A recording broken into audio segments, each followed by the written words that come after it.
Assalamualaikum warahmatullahi wabarakatuh. Good morning everyone. Let me introduce myself. My name is Lina Octavia with NPM 234111122. Today I will be presenting an overview of risk management, a vital concept in any business environment.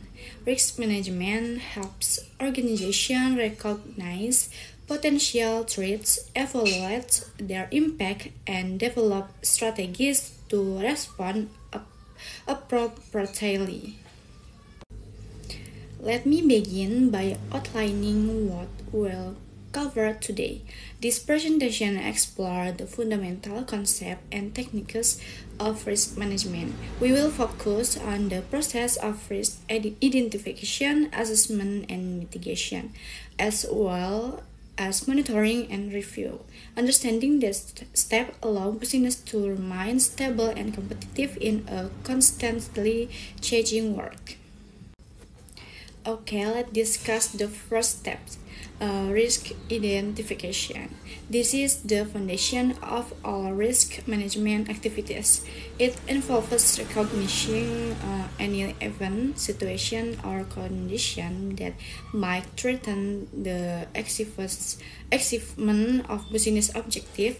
Without identifying risk properly, we cannot take effective steps to manage them. And then we move on the types of risk business face. Risk come in various forms, including for the first one, financial risk, such as currency fluctuation or credit issues. And then operational risk linked to internal process and system, and strategic risk related to long-term decision making, and compliance risk if fulfill laws and regulation, and reputation risks which affect public trust and brand image. Understanding these categories helps organizations recognize where their threats might come from and prepare accordingly. After that, we assess the identified risk. This step involves determining the likelihood and potential impact of each risk.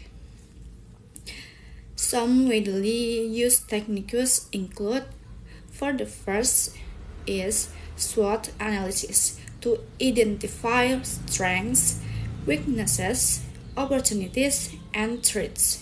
For the second one is risk matrix, which is visually rank risk based on severity and likelihood.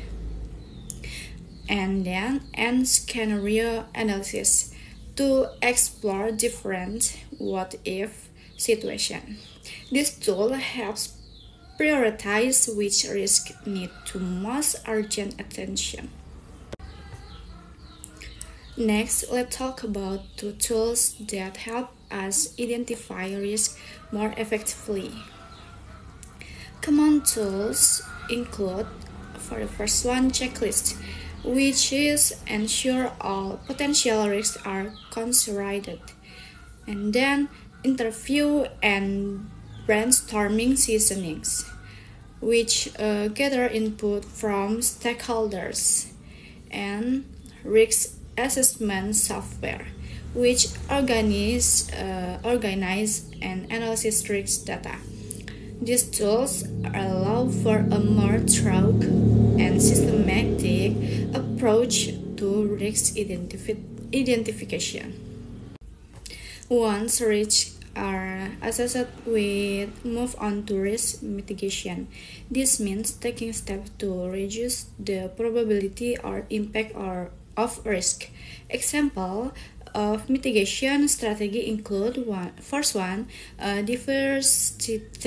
diversifying investment to spread financial risk, improving operational process to reduce errors or delay, and training employees so they can recognize and respond to risk quickly. This action helps strengthen the organization defenses. Then we need to develop a clear response plan. This plan details the action to take if and when a risk occurs. It should include assessment role and responsibility, communication protocols, and a clear sequence of steps to limit the damage. A well-prepared response plan ensures fast and effective action during crisis. After implementing the plan, we must monitor and review it regularly. Risk management is not a one-time process, it needs to be continuous.